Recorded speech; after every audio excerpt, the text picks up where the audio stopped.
Hello, everybody, and welcome to Decoding the WSL, the podcast dedicated to the stats and facts in the WSL. We've actually got some WSL to talk about. Game week 1 happened this weekend, and we're here to review what happened in a really good first 6 games of the season. We've got a wonderful panel today. It's not just me. We've got 2 wonderful guests alongside me. First up is someone who, although she's part of the Aerial Fantasy team, did say, and I quote, "At least I didn't flop this week." It's Izzy Duddy. Hi, Sam. Yes, I'm very, very proud of my 69 points. It's going to go completely downhill from here, so I'm putting it on the record. I've screenshotted the league tables. I'm done now for the year. As long as I'm in those screenshots, because I'm on 72, so I'm 3 points ahead, just to make sure that's in there. Alongside myself and Izzy, we have someone that is returning to the pod, a very well-renowned journalist writing about football, rugby, hockey, but I'm sure the career highlight is still being the lineal champion of Know Your Stat. It's Laura Howard. Hi, yes, thank you for having me. It's definitely a career highlight, although I fear it's going to go this week. I've been on the late shift today till 8, so it's not been any prep today, sadly. We'll see how we go there. Yeah, there will be 3 rounds towards the end of this episode. But before we get to Know Your Stat, we should probably get the boring bit out of the way and actually talk about the football that happened. So there were obviously 6 games this weekend. Game week 1 of the WSL for the 25-26 season. The season started off on Friday night when Bonpastor's Blues picked up where they left off, an unbeaten start to the season, winning against potential title rivals Manchester City. Saturday saw the European champions host league debutants in one of the most unpredictable games of the weekend. Depth was definitely the difference here as the Gunners came back from behind to win comfortably. And then on Sunday, we had 4 games kicking off all at midday. Brighton and Villa have both signed superstar keepers this summer, so perhaps unsurprising that one finished 0-0. Merseyside remained blue, Vignola scoring 3 goals on debut away at Anfield, the first hat-trick by an Everton player against Liverpool since Dixie Dean back in 1931. Manchester United went top of the table with a comfortable victory. The first time the Foxes have been scared of a mallard. 2 goals from Melvin in that game. And after not winning in their last 10 games of last season, Spurs won their opening game of the season thanks to a Beth England penalty late on against West Ham. But we're going to start today's episode at Stamford Bridge. This one was Chelsea 2, City 1, Friday, Stamford Bridge, Friday Night Lights.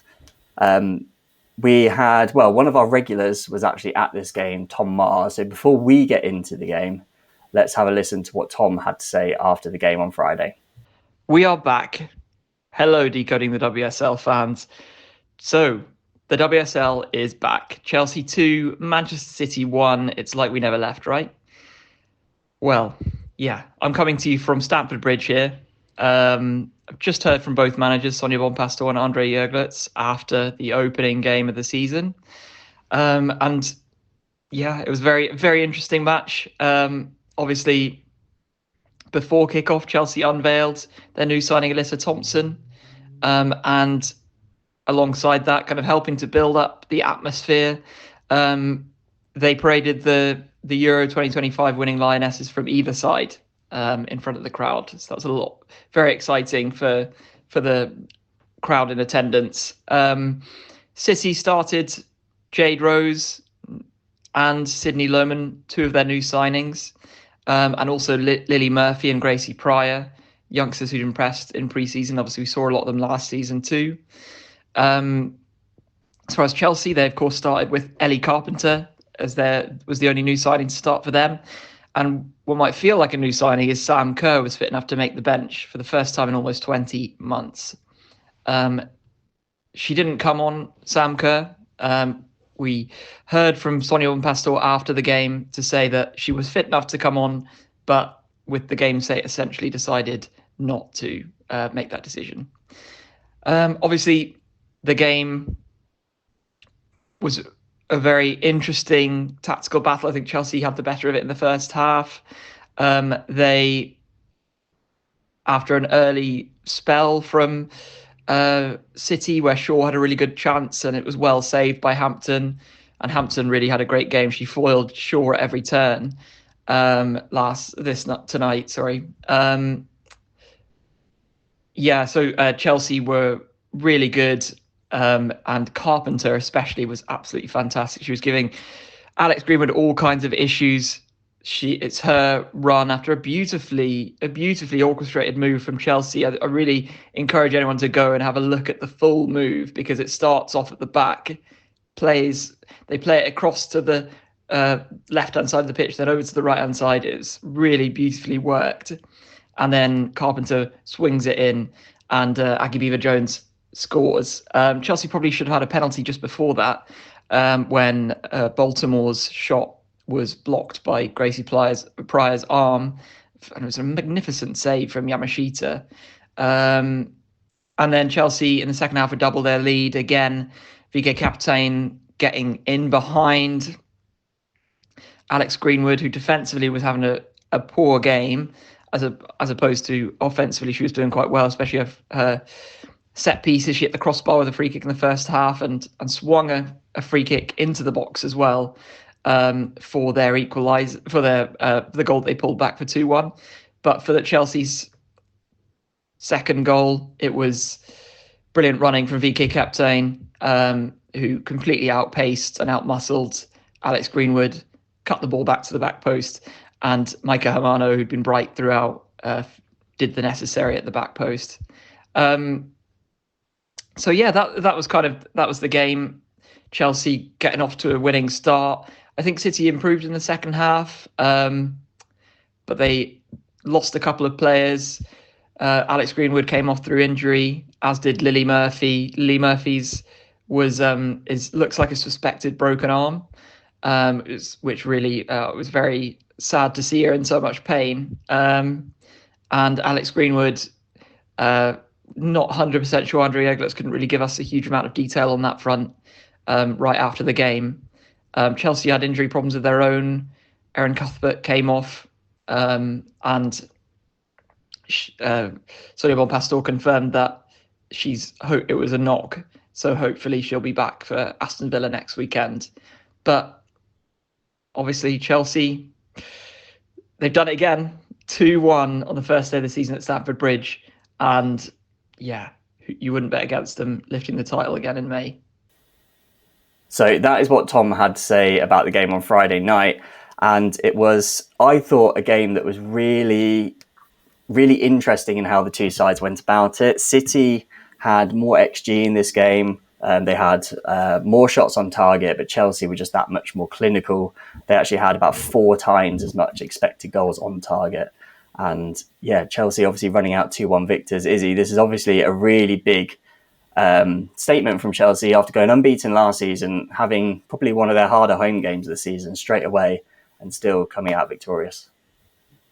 Yeah, I think it was a good result for Chelsea. I will say I was really pleased to see the way City were playing. I think they had a tough last season, and obviously this is a really hard first game for them, but there was, like you say, a lot of shots. I mean, obviously they weren't clinical enough, but given new transfers in, sort of movement around, and having Hemp, Bunny and Miedemar on the pitch all at once, I think it shows a lot of promise for the season ahead, and I'm quite excited to see what comes of them. I mean, I expected nothing less than a Chelsea win, so it was nice to see City get on the score sheet and sort of give us a taste of what's to come.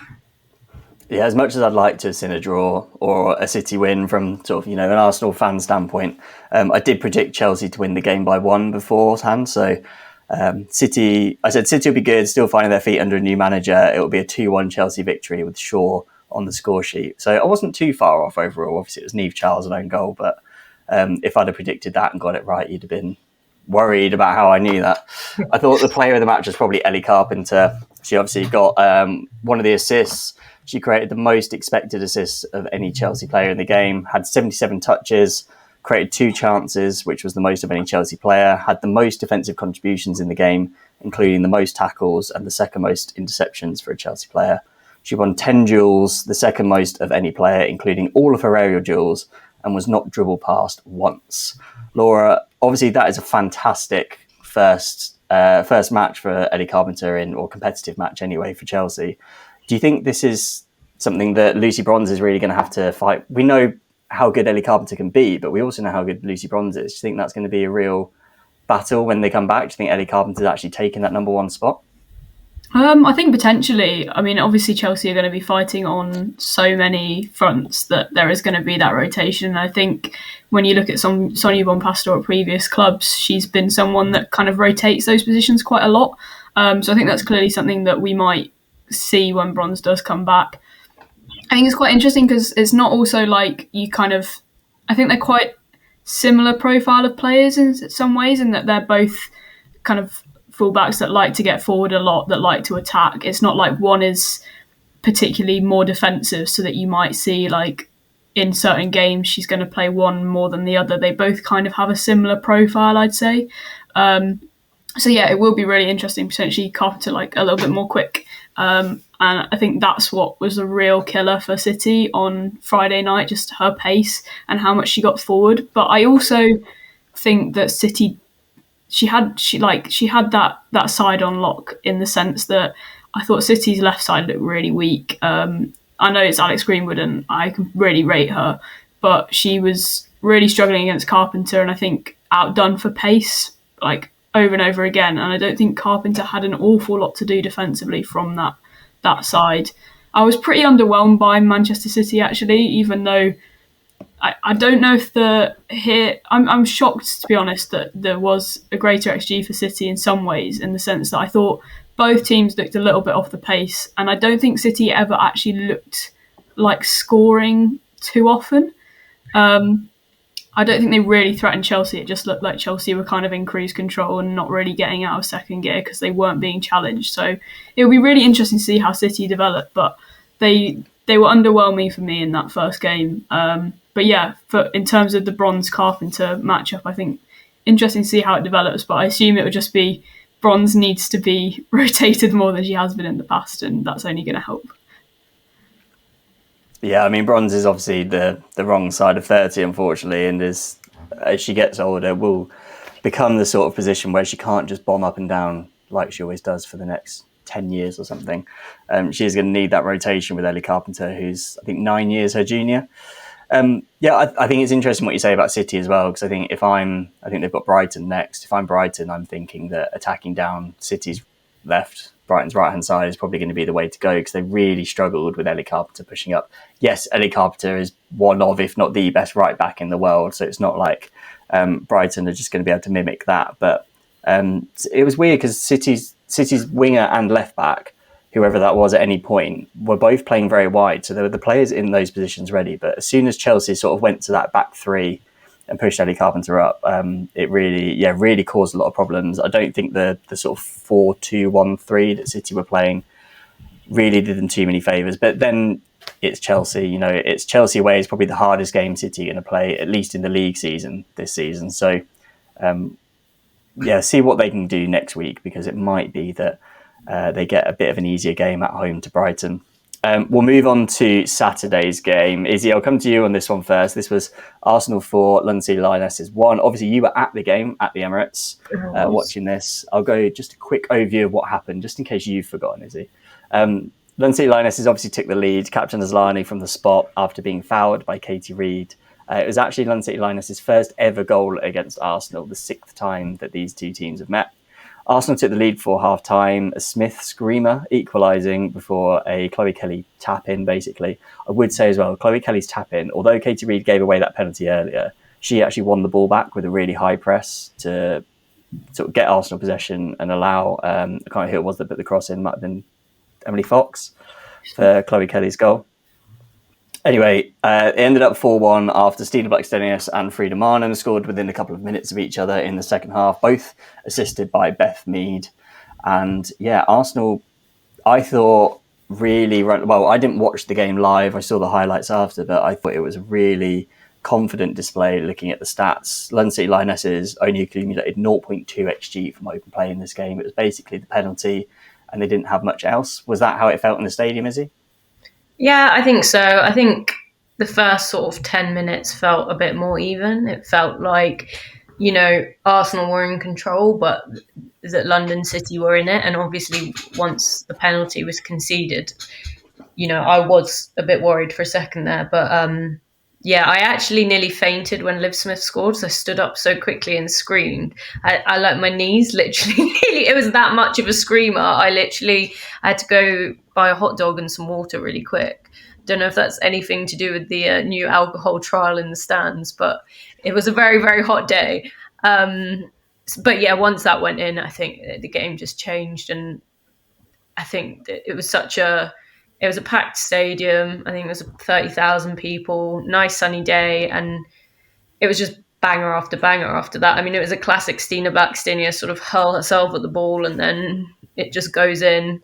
For me, the highlights were seeing like a lot of the players shine that I think probably have been on the wrong end of some criticism this transfer window. Beth Mead in particular, a lot of people were kind of calling for her time to be up at Arsenal, and there was obviously the offer from London City Lionesses they turned down. And yeah, she was phenomenal. So seeing players like that, and also Katie Reid as well. Her body language after conceding that penalty, the poor thing, it was like horrible to watch, but she just kind of within a few minutes just really got back into the game. You could see her confidence grow and grow and grow. And yeah, also played the whole game, and by the end was one of the not best players on the pitch, but certainly she was up there. So I think by that point everyone had forgotten all about the penalty. So yeah, for me it was really positive. It was not a sort of classic Arsenal first game of the season, whoopsie daisy. It was a sort of calm statement of approach, which I think was needed.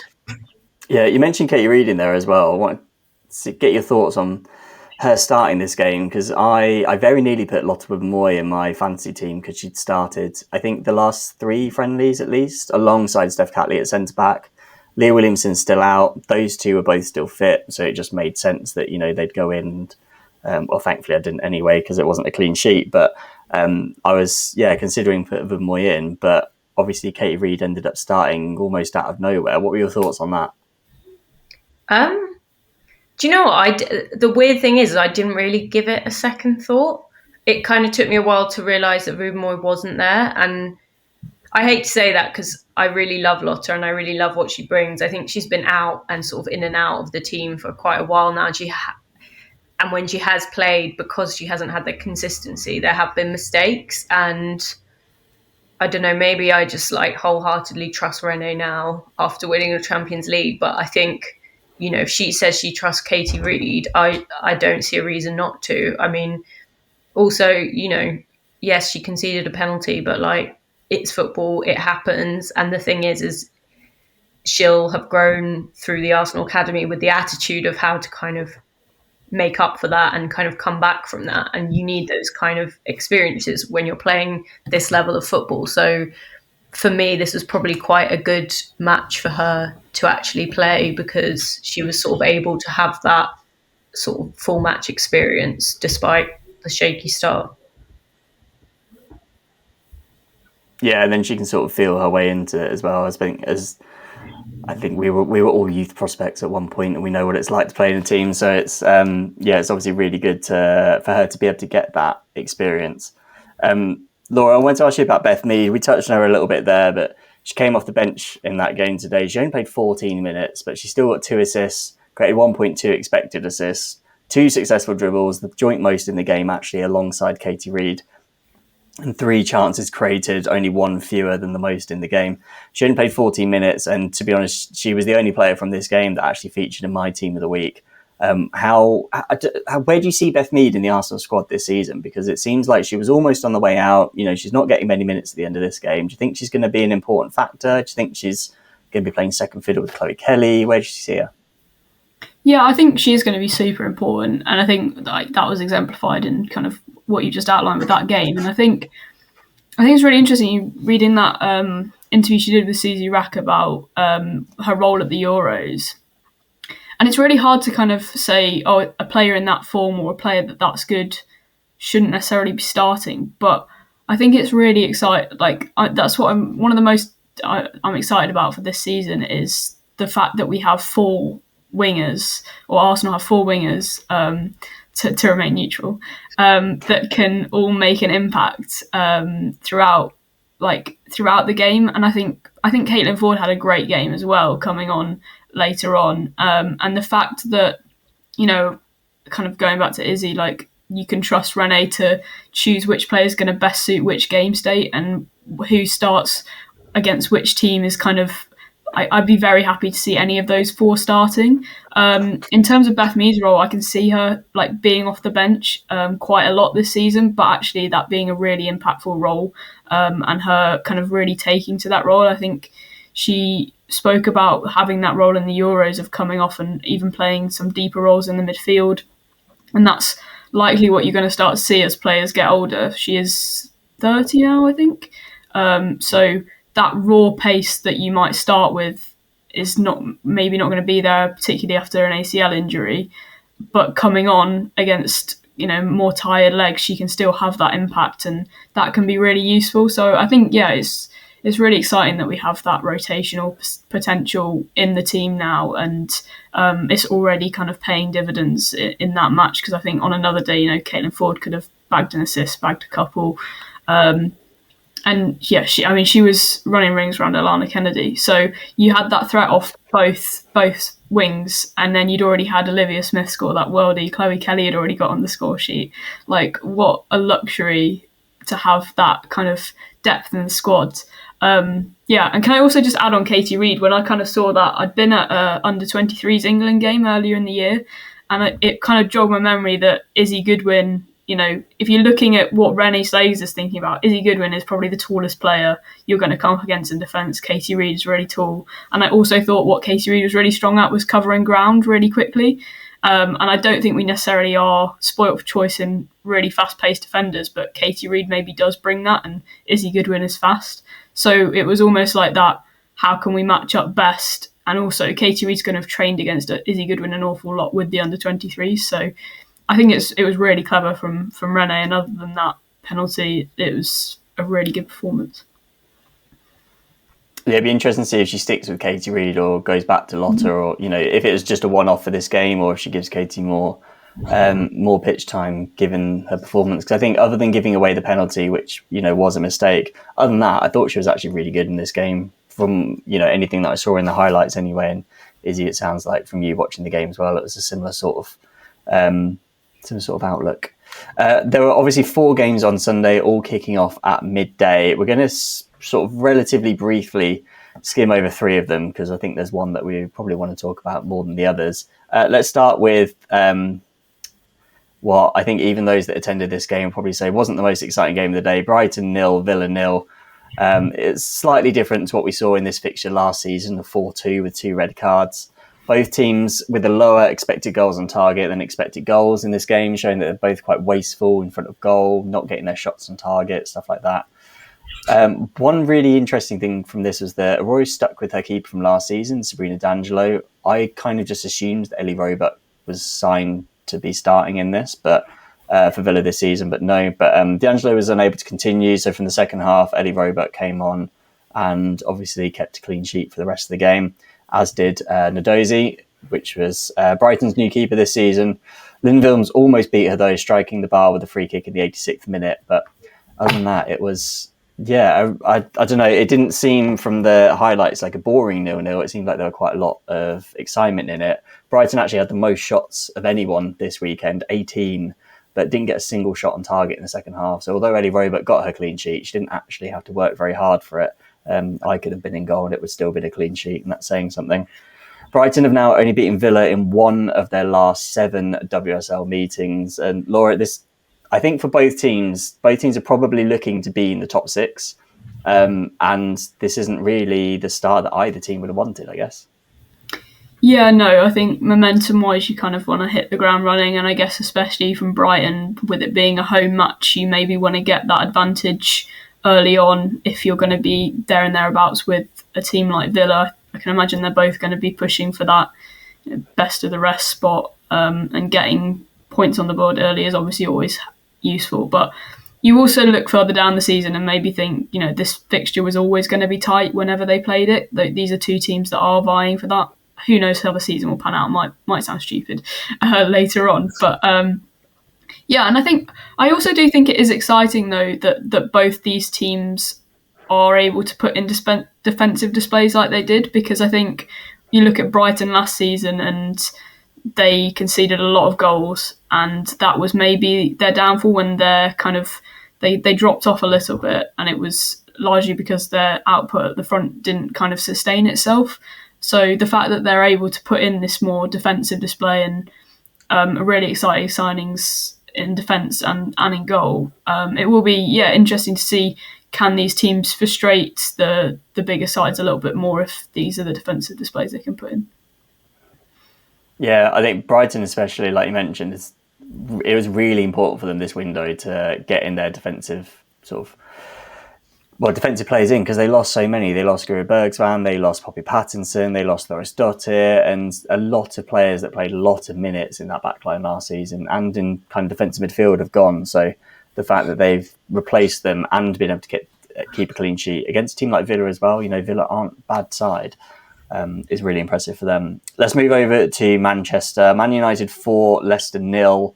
I am going to start this game by pointing out that in the preview, I said this was going to be 4-0 and Man United would be top of the table. And here we are. It's almost like I know something about women's football. Elatoon opened the scoring, and then Turland, who was provider for the first goal, turned scorer for the second. And then Melvin Mallard scored 2 in the second half, 1 header and 1 curled effort from the outside of the box, which means Leicester have still never beaten Man United in the league game. Ziggy actually accumulated the most XG in the league this weekend, despite not getting on the score sheet. But yeah, Man United 4, Leicester 0. I think, although I'm sort of boasting that that's what I predicted, I'm sure I wasn't the only one, because that was kind of, I guess it is a bit obvious that Manchester United were probably going to run away quite comfortable victors in this. And I don't know if it was a case of Man United being good or Leicester being bad or both. What do you think? I actually didn't catch this one, but I think I don't like to be too negative so close to the start of the season, but with everything that's happened at Leicester, and it just seems like it doesn't feel like they've got a lot of a plan going forward. I mean, obviously there's the manager question, and they've made a few signings. They've also, lost the likes of Ruby Mace, and I just think Manchester United, they're such a good attacking side that it just kind of felt a bit inevitable, I hate to say. And Elizabeth Turland's been on such good form in pre-season as well. Like, it's absolutely no surprise to me that she got an assist and a goal. I'm also really glad to hear that stat about Ziggy, because I have her on my fantasy team. She only got 3 points, but it sounds like I must just keep her there just in case. Well, it might be that she is just underperforming this game, and actually it'll balance out. Hopefully for your sake, she won't be a routine underperformer and just crocking up loads of XG and never actually scoring a goal. Let's move on to Spurs 1, West Ham 0. This one was Sunday midday as well at Leyton Orient. This one from, again, I didn't catch this game, but watched the highlights. It looked like actually a really entertaining game, although it was only a 1-0. And obviously the goal came very late on from the spot. Evelina Simonon being fouled late on from Katrina Gorry and Beth England, as she often does, scoring from the spot.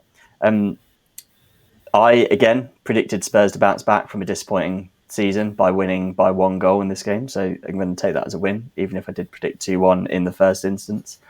Laura, before we get on to Spurs, I want to talk about West Ham a bit more, because they seemed to do really well last season. They weren't actually that high up the table. I think they finished 9th in the end, but they had a lot of momentum in the second half of the season. And I guess they were hoping to take that into this season. And finishing the first game of the season against a team that finished below them without scoring a goal is not really the best start for them, is it? Yeah, no, not at all. And I think they were the highest scorers outside of the top 4 in the WSL last season, so their strength clearly came from their attacking output. So for it to be 1-0 is kind of, maybe a little bit worrying for them that momentum hasn't carried forward. I guess the fact that they did manage to keep it at 0-0 for so long is a better sign, because if you're scoring the 5th best number of goals in the league and still finishing ninth, then your defence is clearly a problem. And to only concede one is maybe good, but it's against a Spurs side who were off the pace last season, shall we say.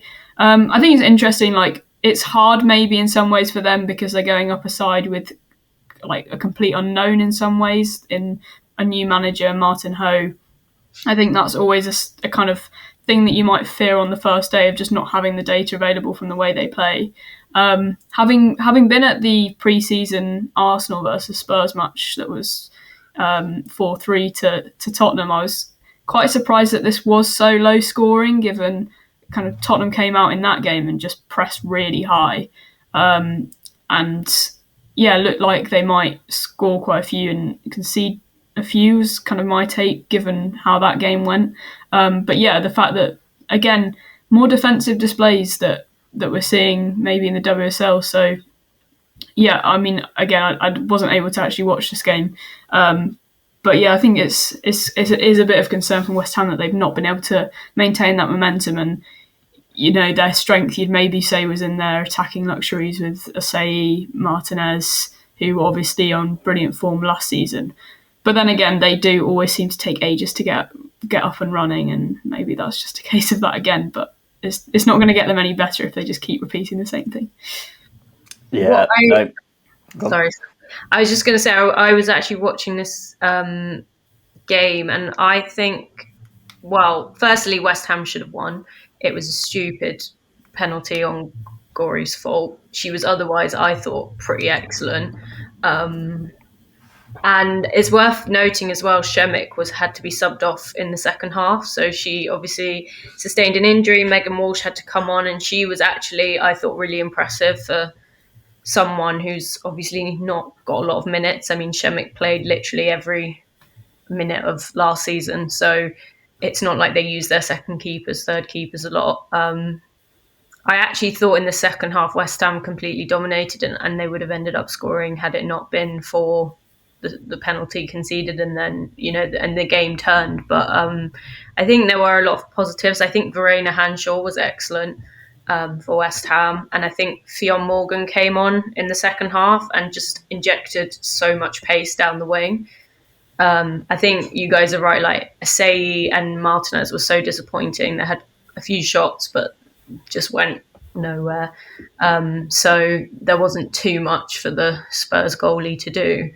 I think this one might have been a bit of an unfortunate one. I think Gori will be kicking herself because it probably could have very easily gone the other way, to be honest. But if you're going to concede a kick against Beth England, like, that's not going to not go in. So, it's kind of absolutely. your own doing. To be honest, most penalties obviously go in though.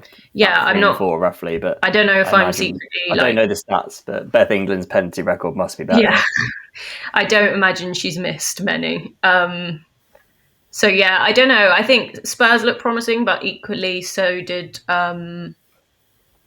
West Ham. So I'm hoping they're not going to have such a slow start this season, or at least I hope they don't, because I think there's new signings as well, and sort of the people they brought in the second half of last season. I think it works well for them. So I'm hoping that they kind of do build from here. But yeah, I think it was a bit of a shame. It was one of those games where you finish and you're like, oh, I'm a bit annoyed about that now, because it just felt a bit like, just not. Yeah, I guess not really. Like, it hasn't quite gone the way you expect it to go. I was just looking at some of the stats, like more in depth of some of the stats, and see Martinez and Asai, who were obviously so good for them for West Ham last season, got 0.17 xG between them in this game, which is barely anything.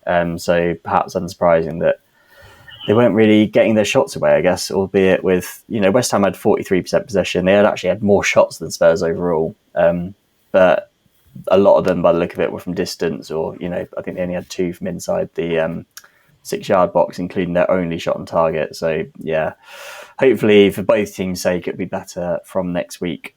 Let's move on to the game that I think got most of the headlines on Sunday. Liverpool 1, Everton 4. This one was obviously also at midday on Sunday. 2 fantastic solo goals in the first half here. Pox had a really mazy run that ended with her hitting the bar and in. A really nice finish, really like satisfying goal. Then Everton equalised with a debut goal from Ornella. Liverpool hit the woodwork 2 more times in the first half, but Everton took the lead going into half-time with a Catch-Schnoi's header. Then Vinola decided to ramp it up a gear a bit in the second half. 2 more goals to seal a debut hat-trick and an Everton win. And obviously I mentioned in the preview at the start that that's the first hat-trick by an Everton player against Liverpool since 1931, Dixie Dean, something that I've seen pretty much any account on any social media remotely associated with Everton reposting. Everton have got such a good record away at Liverpool. 5 WSL trips, or the last 5 WSL trips to Liverpool have ended with an Everton win with an aggregate score of 11-1. So this was the first one of those that Liverpool have actually scored a goal in. I thought this was going to be quite a close game, but Laura, obviously, this is one where I couldn't quite get it right because Everton just ran away with it. Yeah, it just feels as inevitable as Catch-Schnoi's scoring in a derby at Anfield. It seems like it's inevitable that Everton win these games. Have something over Liverpool at Anfield, which must be so frustrating if you're a Liverpool fan that you just can't win a derby. But yeah, no, I've only watched the highlights, but I think it's really interesting. And I think Everton's recruitment over the summer has been brilliant, and not only Vignola scoring that hat trick, but Ruby Mace had a brilliant game. I've heard that's a record signing, and having that instant impact. I think it's testament to the fact that when you do invest well and cohesively, that's really going to have an impact in the league. And I think what's most exciting about this game is where can Everton go, because these signings are only just bedding in and they're already having this sort of impact. So yeah, really exciting times for Everton. Obviously got the move to Goodison Park, and there isn't a better way surely to start the season than a Merseyside derby win. Feels good. 4-1, very comprehensive.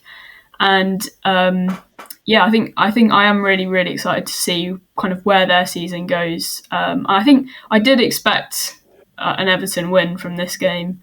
I think Liverpool's recruitment has been fairly underwhelming on the flip side of that, given they got that £1 million from Olivia Smith directly into their women's team and haven't done loads with it. They obviously had a really big transfer deadline day, bringing in lots of players, and I think that's always going to be tough when you have that so close to the first day of the season and some of those players can't play, some of those players have barely trained with the team. So yeah, it feels symptomatic of those kind of events over the summer and the ways the transfer windows went for each team. And I'm a little bit worried for Liverpool. I think they'll be fine, but I don't think there'll be anything special. Whereas Everton, yeah, I think they're really going to start pushing towards that, 6th, 5th place.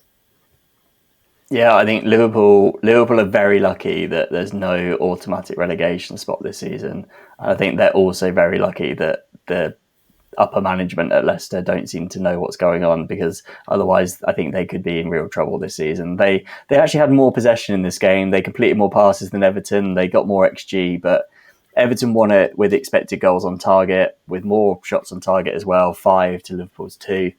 And I think we can probably all agree that Ornella Vignola was at least the player of the match, if not actually the player of the weekend. She had 3 goals and 3 shots, a combined 0.18 XG, which is the 6th most in the game, never mind in the league. 4 touches in the Liverpool box, which was the most of any Everton player. She won both of her aerial duels, had 0 defensive contributions, which even normally any player on the pitch normally has at least 1 or 2. They put in a tackle every now and then or something, but not even 1. So she's obviously just had sort of direction from Sorensen to just go out on attack. And God, it was a good choice. The only 2 people I'd heard made any sort of real noise about Vignola before the season started were Ian Wright and, well, obviously one of our regulars, Tom Marr. So 2 men that know their stuff when it comes to Everton signings and who to look out for. So next time one of those 2 says that someone's come to the league and we should look out for them, maybe we should listen to them a bit more. I know Tom got quite a few points on Aerial Fantasy this weekend from having Vignola in his side. But Izzy, I want to ask you about Maz Pacheco, because although Vignola is someone that every WSL podcast will have spoken about, I want to focus on someone else from Everton. Maz Pacheco, she got 2 assists in this game. the most of obviously any player in the league. 0.32 expected assists, which was also the most in this game. 3 chances created, 3 interceptions, wasn't dribble past at all. She was the top player for all of these, and 8 defensive contributions was the second most in the league. Is Maz Pacheco actually the best fantasy pick possible? Well, you're doing spoilers for what's to come, but the answer is yes. Frankly, I think She's she'll cheap, get isn't she? She's cheap. She'll get points for assists. She'll probably get points for goals, and I strongly suspect she's going to rack up bonus points as well across the season. Her only downside is she is actually one of the most highly owned in the game, which is great because I want her to sort of get her flowers. I think it was sad to see her sort of not really get the minutes last season. She's always been such a good, fun, exciting player, and yeah, clearly exactly the kind of player Everton needed, and like Laura said, more smart recruitment. So yeah, good for Everton, good for fantasy teams. Yeah, I completely agree with Pacheco. I think it was 2 seasons ago when I think she played pretty much every minute, if not every minute of the season in the WSL for Aston Villa, and I thought she was really good. I thought she was going to be maybe even getting towards the England squad at that point. Obviously now has gone to represent the Philippines, but I'm really just glad to see her career sort of getting back on a good trajectory and actually getting minutes. I didn't know when she went to Everton if she would be the starting left back. I know obviously Holmgard had left, but she wasn't the only left back they'd signed this summer. So good stuff from Maz Pacheco.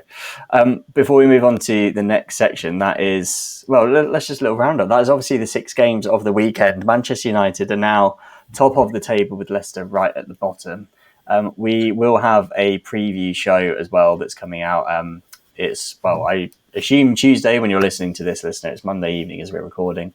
And then there will be a game week 2 preview coming out, looking ahead to this weekend's games.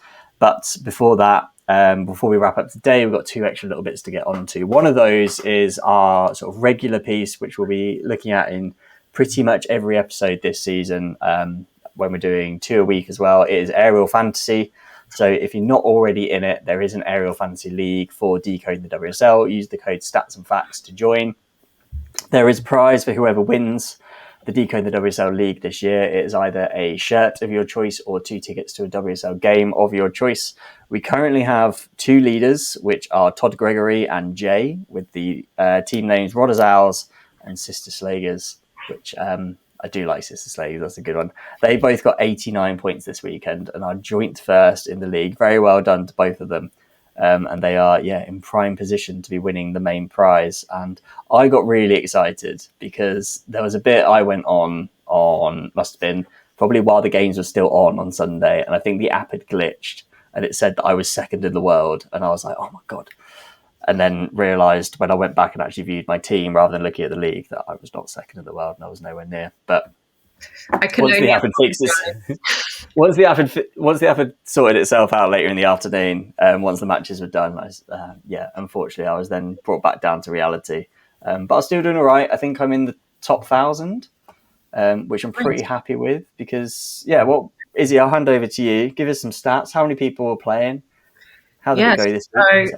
Well, we had a huge weekend. We were very overwhelmed. I think at one point on Friday we had 11,000 requests a minute when people were sort of logging on just before the Stamford Bridge game to try and look at their teams. So I think that's our record now. So we have around about we've got over 20,000 people playing, and it was a weekend with a lot of goals, which is always nice for us.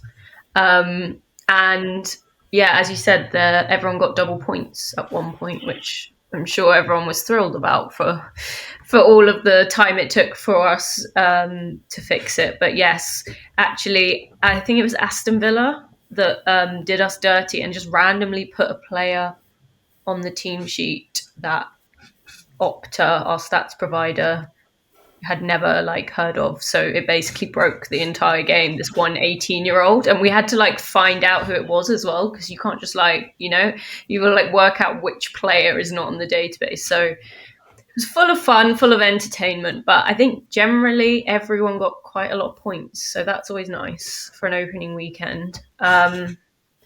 In terms of some stats, I have pulled out a captaincy because I think this is quite interesting. The captaincies for this week would basically, I would describe as a ton of Lionesses, Caldente, Turland, and Bunny Shaw, plus Viv Miedemar, which I think people probably would have been a bit disappointed with.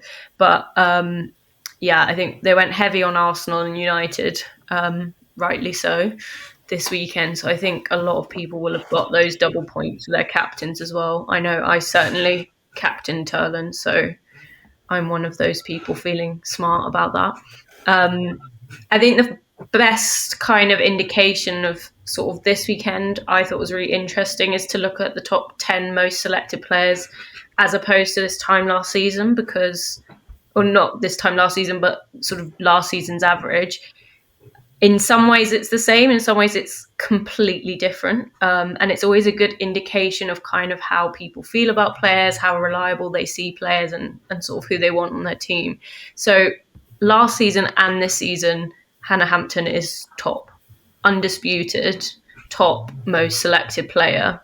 But the second most selected player last season was Maya Letitia, whereas this season it is actually Michelle Adjumang.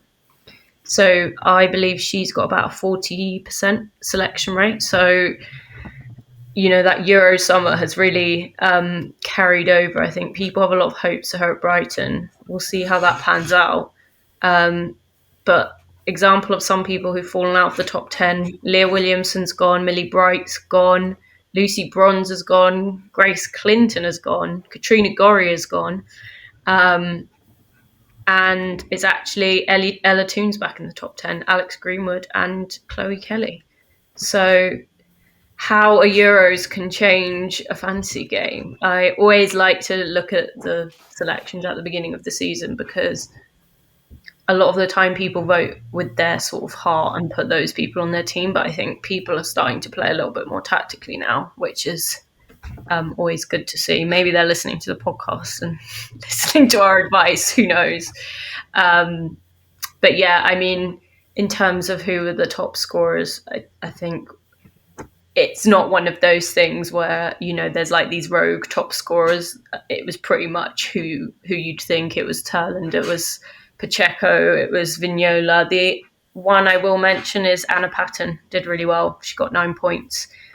She probably went slightly unsung this weekend, but she did really well against Brighton and she racked up some bonus points as well. So she's definitely someone I would recommend for future matches for Villa when they've got a good fixture. Yeah, Anna Patton's one that I think quite a few times last season she made it into my team of the week that I put out. She goes quite underrated. I think for a player of her quality to be a club like Aston Villa is really going to help them get into that top half more often than not. And yeah, I'm feeling confident like you, because I also had Turland captain, which I was very happy about, and probably will be captaining her next week as well. I'm really surprised to see Viv Miedemar was up there for captaincy, because away at Chelsea seems like, well, the hardest game of the season probably. So I know Viv Miedemar's good, but I thought people might have gone for other options this week. But yeah, no, that's really interesting to go through. We will be going through aerial fantasy stats each week, so we get a sort of an extra bit of insight to, I guess what you would see. But very much worth following aerial fantasy on various social media as well, because you post quite a few stats as well throughout the week, don't you, Izzy? Yeah, we do.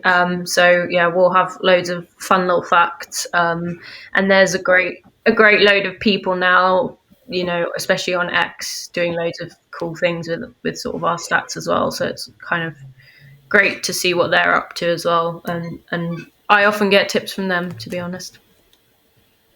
Yeah, I think it's really good for the game as well. Like, not just the game of aerial fantasy, but the game of the WSL as a whole. I think so many people will know so much more about players that aren't Lionesses and don't play for Arsenal or Chelsea or the Manchester clubs because they're playing fantasy, like some sort of fantasy football, and know more about the players that you need to fit in because of your budget and who am I going to pick. And it's really good for, I think, growing the whole league. So yeah, I'm very happy that aerial fantasy is a thing, and I think it's going well, and hopefully there's more to continue. Right, let's go on to a different kind of gaming, because now it's time for Know Your Stat. So the last time Laura was on, it was just Izzy v Laura. Tom was the host, but it was a good listen. I did listen to that one afterwards. Laura won it again. So Laura is the only person to have played Know Your Stat twice and have a 100% record, which is, I think, interesting to know. Izzy is in third place in the overall leaderboard. Laura is in fourth, so Laura can catch up today with another win. Laura is also the lineal champion, as I mentioned earlier. So sort of you've never been beaten at this game, obviously, so the next person to beat you will take the lineal belt. Today we've got 3 rounds. In the first round, Laura's going to go first, but Izzy's going to pick the round. So, Izzy, would you like the round about nationalities, goal scorers, or touches? Let's go nationalities. So nationalities is a really simple one. I would like you to name for me any nationality that had players that played at least 180 minutes in the WSL this weekend. So obviously a full match counts. A full match just counts as 90. Added time doesn't count. But yeah, the players from that nation playing at least 180 minutes. This is according to FB Ref. I'll start with England. Yeah, unsurprisingly, number 1, 2,800 minutes. Norway. Norway's number 14 on the list. Australia. Yeah, Australia's number 5. Ireland. They are 13th on the list. I'll go France. France is correct. 6th on the list.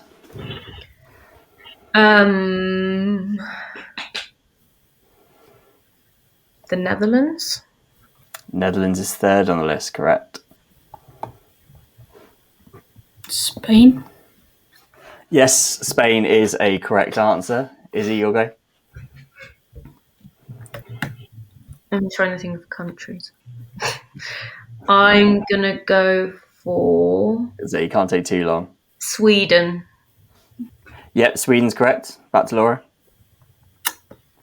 Oh, this is really tough now. I've got 2 answers that I'm both like unsure on, and I don't know which one to plump with. I'll go with Germany, but I fear it's incorrect. Germany is a correct answer. 12th on the list. Then I will go with. I literally cannot think of anywhere. Name a country, any country. I'm going to say Italy. Italy is unfortunately an incorrect answer. So Laura takes round 1. I won't go through all of them, but one of the answers that I'm amazed you didn't get was the number 2 on the list, which was Japan. Oh, fuck. Yeah. Was Finland on there? Because that was the other one I was thinking about. Finland was indeed on the list. Was the US on the list? The US was indeed on the list. No, I should have gone with that. Live and learn, I guess. We'll go on to round 2. So this one's going to be Laura deciding the round, and Izzy's going to go first. Laura, do you want to do the one about goal scorers, or do you want to do the one about touches? We'll go goal scorers. Goal scorers, okay. So I would like you to tell me, Izzy's go first, but anyone that has scored for Everton at Liverpool in the WSL since the WSL was formed in 2011, there are 13 correct answers. Izzy to go first. So anyone that scored for Everton at least 1 goal at Liverpool. Snoise. Catch Snoise. Correct answer, obviously. Vignola. Yeah, I thought they might be the first 2 answers. And this is where it goes wrong. I do think this might be a short round, but see what you can get. I'm going to say Chloe Kelly. Chloe Kelly is unfortunately an incorrect answer. Tony Duggan. Tony Duggan is also an incorrect answer. So Izzy, you back in? I was literally going to say Tony Duggan if I wasn't. It's basically name someone that's played for Everton that scored a lot of goals. Jess Park. Jess Park is a correct answer. Oh, this is me done. Trying to think. I'll go Beaver Jones. Beaver Jones is not a correct answer, unfortunately. So Izzy takes round 2. Some of the other answers you could have had were Jill Scott, Nikita Paris, Jodie Brett, Abby Lee Stringer, Lucy Hope, Hannah Bennison, Megan Finnegan, and Kat Holmgard was the sort of most recent one that you didn't say. But that was one round each. We'll go on to the final round, which I would like you to tell me. This is going to be Laura to go first. And I would like you to tell me any player that played on Sunday that took at least 50 touches in the WSL. So that is 38 players you've got to pick from. Any player that played on Sunday that took at least 50 touches. I think this might be the end of my lineal crown. I'm going to start with Anna Patton. She got a mention in the thing, and centre backs. Anna Patton is, centre backs are often a good shout. She is dicing with it. She's on 55, but correct answer nonetheless. Katrina Gorry. Katrina Gorry is an incorrect answer. Izzy, I hate to tell you, she had 47 touches. Oh my! So that is another win for Laura in Know Your Stat. 3 from 3. Jesus Christ! That was brutal. I didn't have another answer. I won't run you through the whole list of players you could have had, but I'll go through those that were in the top 10 anyways. Players you could have had were Claire Hunt, Dominique Janssen, Ella Toon, Gemma Evans, who actually hit 100, Grace Fisk, Lily Woodham, Maya Letitia, and Toga Koga were all over 100. And then there's also Martina Fernandez and Rion Ishikawa. So a lot of defenders in that. And to be honest, Katrina Gorry is the sort of player that you would expect to be up there. It's a sensible. I just feel like when I was watching it, she was constantly on the ball. So I was like, and it was always like short passes back and forth. So in my head, I was like, it's got to be. But stats. Unfortunately for you, it's not. It's a third win in 3 matches for Laura. It's unprecedented. And I will say now that although Izzy has played 12 matches of this, she has only 1 win ahead of you. So next time you're on the pod, Laura, you might actually overtake Izzy. Izzy will defeat me in a kind of. It's not going to be hard, Laura. It's not going to be hard. I don't know if that was a truly deserved win there. Yeah, I don't know if you won it or if Izzy lost it. Yeah. Nevertheless, that is how it's gone. But yeah, that is us today for the episode as well. Thank you very much, listener, for joining us for the Game Week 1 review. As I mentioned earlier, go and join the Decoding the WSL League. We've got a verified league on Aerial Fantasy. Use the code Stats and Facts, and there is obviously a prize for first place, either a shirt of your choice or 2 tickets to a WSL game. Thank you, Laura. Thank you, Izzy, for coming on. Listener, do go and tune in to, all the other Decoding the WSL episodes, obviously, that you already do, but also go and follow us on Instagram, subscribe, follow wherever you get your podcasts, all that good stuff. And we will see you at the next one.